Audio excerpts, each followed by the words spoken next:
So you found the perfect house and your offer was accepted. So now you're under contract. But what are the next steps? Let's talk about it.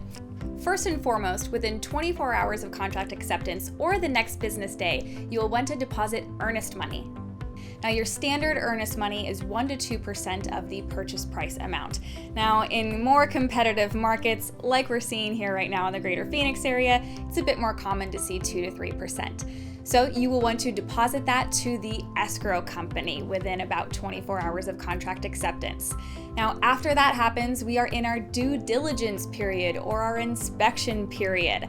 Now, the standard here is 10 days, but you'll want to check with your contract to see what your inspection period is. Now, during your inspection period, you're going to want to do all the research necessary to make sure that you are purchasing the best house possible and making the best decision possible for you.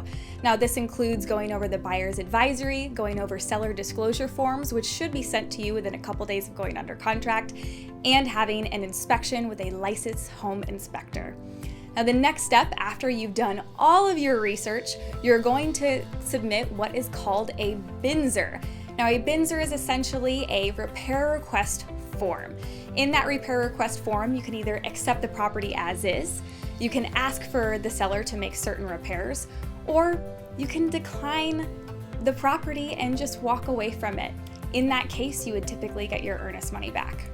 Now, after you submit the repair request, the seller and the listing agent will review those repairs and they will decide how they'd like to respond. Now, at that point, they can either accept and agree to all of those repairs. They can agree to some but not all.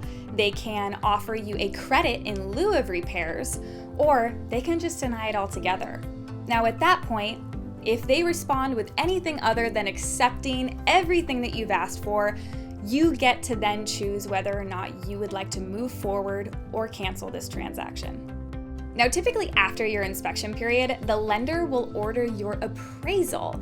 Now, an appraisal is where a third party, aka an appraiser, goes into the property and gives you an estimated market value for it. Now, typically, the lender will only loan up to what that third party appraisal deems the property to be worth. So this is a super important step of the transaction. Now, during the whole process, you're going to want to make sure that you keep in contact with your lender pretty regularly. They're going to ask you for many documents, and you want to get them as quickly as you can to ensure that there are no delays in closing. Now, if everything goes smoothly, the appraisal meets or exceeds value, the seller agrees to all their repairs, and your loan is approved, we will then do a final walkthrough on the property.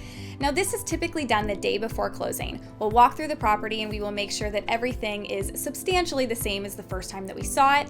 The seller is mostly moved out or all moved out, and we will also make sure that if there were any agreed upon repairs, those have been completed.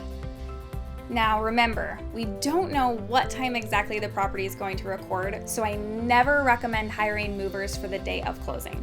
One of the last steps is typically signing. It's typically done within a couple days of closing, but occasionally is done the day of closing. Now, that is where you go and you sign all of your documents and you will bring the funds to close.